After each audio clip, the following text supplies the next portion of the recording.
নমস্কার বন্ধুরা, আমি কোজাগরি আবারও চলে এসেছি তোমাদের সামনে একটা ভিডিও উপস্থাপন করতে। আজ যে তথ্য সংগ্রহ করে তোমাদের সামনে উপস্থাপন করতে চলেছি বা তথ্যটি জানাতে চলেছি, সেটা ভাগবত গীতাতেও লেখা আছে, ভগবান শ্রীকৃষ্ণের বাণী। সেই সংক্রান্ত কিছু তথ্য সংগ্রহ করে আমি তোমাদের সাথে শেয়ার করতে চলেছি। আশা করি আমার এই তথ্য থেকে তোমরা ভীষণভাবে উপকৃত হবে, লাভবান হবে। বন্ধুরা, পৌষ মাস আমরা সকলেই জানি মা লক্ষ্মীর মাস। আর এই পৌষ মাস 2023 আর 24, মানে 2023 সাল আর 2024 সাল, এই দুটো সালেই কিন্তু আছে এই বছর পৌষ মাস। তাই বন্ধুরা, এই 2024 সাল আসতে মাত্র হাতে গোনা আর কয়েকটি দিন।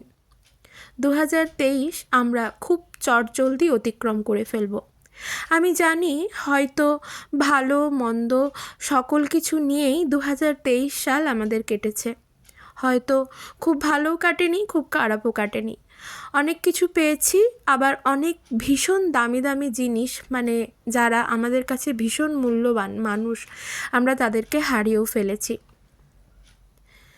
বন্ধুরা, জন্ম থাকলে মৃত্যু থাকবে, এটা আমরা সকলেই জানি। সব কিছুই বিধাতার হাতে লেখা, ভগবান কৃষ্ণের হাতে লেখা। তাই কোনো কিছু নিয়ে অসন্তুষ্ট থাকলে চলবে না। আমাদের সুখের দিনও যেমন আসে, তেমন দুঃখের দিনও আসে। ভগবান যেমন আমাদেরকে অর্থ দেন, তেমনই অভাবও দেন। যখন তিনি অর্থ দেন, তিনি তখন অর্থ দিয়ে এটাই লক্ষ্য করতে চান, অতিরিক্ত অর্থ পেয়ে যাবার পর আমাদের মনের অবস্থা ঠিক কেমন হয়। আবার যখন তিনি অভাব দেন, তখন তিনি আমাদের কাছে এটাই পরীক্ষা নেন যে এই অভাবের সংসার আমরা ঠিক কেমনভাবে চালাতে পারি। আমি কি কথাটা কিছু ভুল বললাম? অভাব, অনটন, ভালো দিন, খারাপ দিন সকলের জীবনে আমাদের কম বেশি এসেই থাকে।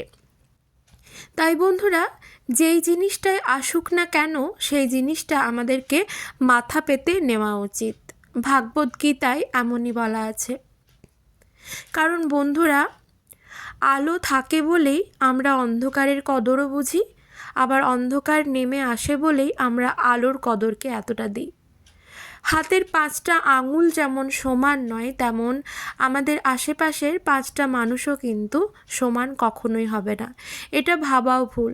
আমার নিজের জীবনের সাথেও অনেক কিছু খারাপ জিনিসও যেমন ঘটেছে, তেমন ভীষণভাবে ভালো জিনিসও ঘটেছে। আমার গোপু গোপালের দয়ায় আমি অনেক ভালো কিছু পেয়েছি, আবার অনেক খারাপ কিছু হারিয়েওছি।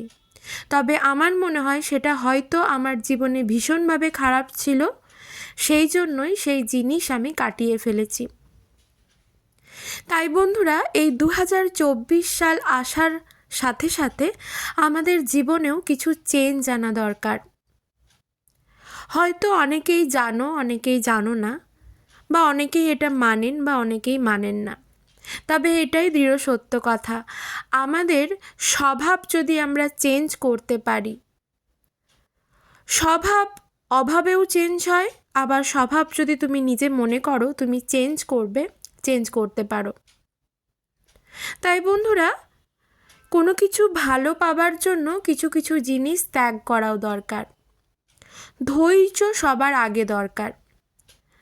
আমাদের যদি খারাপ সময় আসে, ভগবান কৃষ্ণ বলেছেন খারাপ সময়টা ধৈর্য ধরে আমাদেরকে অতিক্রম করতে হবে।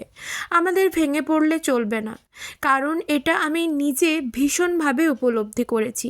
আমি জানি আমার সকল বন্ধুবান্ধবের ক্ষেত্রে হয়তো এই দিনটা এসেছে, খারাপ দিনও এসেছে, ভালো দিনও এসেছে, কিন্তু খারাপ দিনটাকে ঠিকভাবে অতিক্রম করার জন্য আমাদের ভীষণভাবে মানসিক ধৈর্যের দরকার। হয়তো কথাগুলো আমি একেবারে ঠিক বলছি, এই কথা আমার নয়, এ কথা ভগবান কৃষ্ণের কথা। তাই বন্ধুরা, চেষ্টা করবে এই 2024 সাল পড়ার সাথে সাথে পয়লা জানুয়ারি তুমি শুদ্ধ হয়ে শুদ্ধ বস্ত্র পরিধান করে তোমার বাড়িতে যদি এইরকম গোপু থাকে, গোপাল সোনা থাকে, বা ভগবান কৃষ্ণের মূর্তি থাকে বা চিত্রপট থাকে, অবশ্যই সকালবেলায় শুদ্ধ হয়ে, অতিরিক্ত ঠান্ডা পড়েছে তো, একটু গরম জলে স্নান সেরে শুদ্ধ হয়ে শুদ্ধ বস্ত্র পরিধান করে তোমার বাড়িতে যদি বিগ্রহ থেকে থাকে তাদেরকেও নতুন বস্ত্র পরাও, পরিয়ে তাদের একটি মালা নিবেদন করো, আর তার কাছে প্রতিজ্ঞা করো তুমি তোমার জীবনে ধৈর্য আনবে, যেটা আমাদের জীবনের সব থেকে বড় জিনিস, যেটা অবশ্যই আনতে হবে। ধৈর্য থাকা ভীষণভাবে প্রয়োজন। ধৈর্য থাকলে সেটা পড়াশুনোর ক্ষেত্রেও যদি বলো তুমি ঠিকভাবে অতিক্রম করতে পারবে, আর যদি কাজের ক্ষেত্রেও বলো তুমি ভীষণভাবে বাধাগ্রস্ত জীবন কাটাচ্ছ, সেই ক্ষেত্রেও অতিক্রম করতে হবে পারবে। তাই ধৈর্য জিনিসটা ভীষণভাবে প্রয়োজনীয় আমাদের প্রত্যেকের জীবনে। তাই সবার প্রথম যেটা বলবো সেটা অবশ্যই এই 2024 সালে ভগবান কৃষ্ণের কথা অনুযায়ী ধৈর্য তোমার জীবনে নিয়ে আসো। আশা করি বোঝাতে পারলাম। 2 নম্বর যেটা, সেটা হলো সন্তুষ্ট বা সন্তুষ্টি। তোমার জীবনে সন্তুষ্টতাকে তুমি নিয়ে আসো। একটু উদাহরণ দিয়ে বোঝায়, আমরা বেশিরভাগ মানুষই আছি, যেটা আমি নিজেও করেছি একটা সময়, আমরা কোনো কিছুতেই সন্তুষ্ট হই না। ভগবান যেটা দেন আমাদেরকে আমরা সেটাতেও সন্তুষ্ট হই না।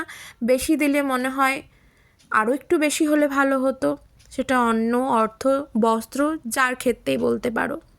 ধরো 50,000 টাকা কোনো মানুষ রোজগার করছে, তার ইচ্ছে হলো 50,000 টাকা কেন, আমি ওর মতো 1 লাখ টাকা রোজগার করব। যে 1 লাখ টাকা রোজগার করছে তার মনে হয় 1 লাখ টাকা না, আমি 2 লাখ টাকা রোজগার করব। অর্থাৎ এর থেকে কি বোঝা যায়, মানুষ কিসেও সন্তুষ্ট না। যে মানুষ একদিন একেবারেই খেতে পাচ্ছিল না, অভাব অনটনে সংসার চলছিল, দিন আনা দিন খাওয়ার মতো তার জীবনযাপন কাটছিল, সেই মানুষ যখন রোজগার শুরু করে, ভালোভাবে রুজি রোজগার শুরু করে ভালো মন্দ দুটো খেতে পারছে, তার কিন্তু মনে হলো এইটুকু ভগবান আমাকে এইটুকু দিল, এইটুকু তো পাওয়ার কথা নয়, আরও একটু পেতে হবে। অর্থাৎ লোভ বেড়ে যাচ্ছে। আমরা জীবনে সন্তুষ্ট হতে পারছি না, সেটা কোনো কিছুতেই না। যদি অতিরিক্ত গরম পড়ে সেখানেও আমরা বলি দূর, ভীষণ গরম, ঠান্ডা হলে ভালো হতো। আবার শীতকাল হলেও জ্বালা, তখনও আমরা বলি। এটা মজার ছলেই বলছি, কিন্তু আমাদের সকলের জীবনে এমনটাই হয়। তাই বন্ধুরা, জীবনে অবশ্যই সন্তুষ্টতাটাকে প্রয়োজন। মনের মধ্যে সন্তুষ্টি আনবে। তুমি যেটা পেয়েছো ভগবানের কৃপায়, তুমি অনেক পেয়েছো, তুমি সেটাকেই রাখার চেষ্টা করো। সেটা 5 টাকা হোক, 50 টাকা হোক, 500 টাকা হোক, 50,000 টাকা হোক, বা 5 লাখ টাকা হোক, তুমি যেটা পেয়েছো সেটা তুমি জীবনে অনেকটা পেয়েছো। ভগবান তোমার পাওয়ার থেকে অনেকটা বেশি দিয়েছেন। এই জিনিসটা যদি, এই মেন্টালিটিটা যদি আমাদের মনের মধ্যে আমরা একবার আনতে পারি, তাহলে সকল সমস্যার সমাধান ভগবানের কৃপায় আমরা নিজেরাই করে ফেলতে পারবো। কি বন্ধুরা, আমি ঠিক বললাম তো? আমাদের দেখবে, আমরা যারা বাচ্চা মানুষ করছি এখনকার দিনে, 1000টা খেলনা থাকার পরও খেলনাটাকে নিয়ে কয়েক ঘন্টা নাড়াচাড়ার পর তার নিজের মনে হলো খেলনাটা পুরনো হয়ে গেছে, কাল আরেকটা নতুন হলে ভালো হতো। এই অভ্যাস কিন্তু আমরাই খারাপ করছি। আমরা কিন্তু চাইছি বাচ্চাকে আরও দিতে, কিন্তু তাদের মনের মধ্যে আনতে হবে যেটা দিয়েছি সেটা খুব ভালো, সেটা নিয়ে তুমি সন্তুষ্ট থাকো, নষ্ট হয়ে গেলে পুনরায় আবার পাবে। আমি ঠিক বললাম তো? ভগবান কৃষ্ণের বাণীও কিন্তু এমনই। তুমি যেটা পাচ্ছ সেই নিয়েই তুমি সন্তুষ্ট থাকো, তাহলে তুমি জীবনে ভীষণভাবে এগিয়ে যেতে পারবে, তুমি কৃপা লাভ করবে। তাই বন্ধুরা, এই 2024 সালে ধৈর্যের সাথে সাথে সন্তুষ্টিটাও আনো। 3 নম্বর এবং লাস্ট যেটা, সেটা বলবো, সেটা হলো দান আর সেবা। সেবার ক্ষেত্রে যদি বলি, সেটা তুমি ভগবানের সেবাও করতে পারো, কিংবা তোমার নিজের মা বাবার সেবা করতে পারো, তোমার সন্তানের সেবা করতে পারো, মানুষের সেবা করতে পারো, কোনো পশু পাখিরও সেবা করতে পারো। সেবা জিনিসটা ভীষণভাবে বড় জিনিস একটা, এটা সকল মানুষের ক্ষেত্রে কিন্তু থাকে না। তুমি মা বাবার সেবার মধ্যেও কিন্তু ভগবানের কৃপা লাভ করবে, এটাই দৃঢ় সত্য কথা। যে মানুষ মা বাবাকে ভালোভাবে সেবা করে, মা বাবাকে ভগবান স্বরূপ মানে, তার জীবনে কখনো অন্ন, বস্ত্র, অর্থ কোনো কিছুর অভাব থাকে না।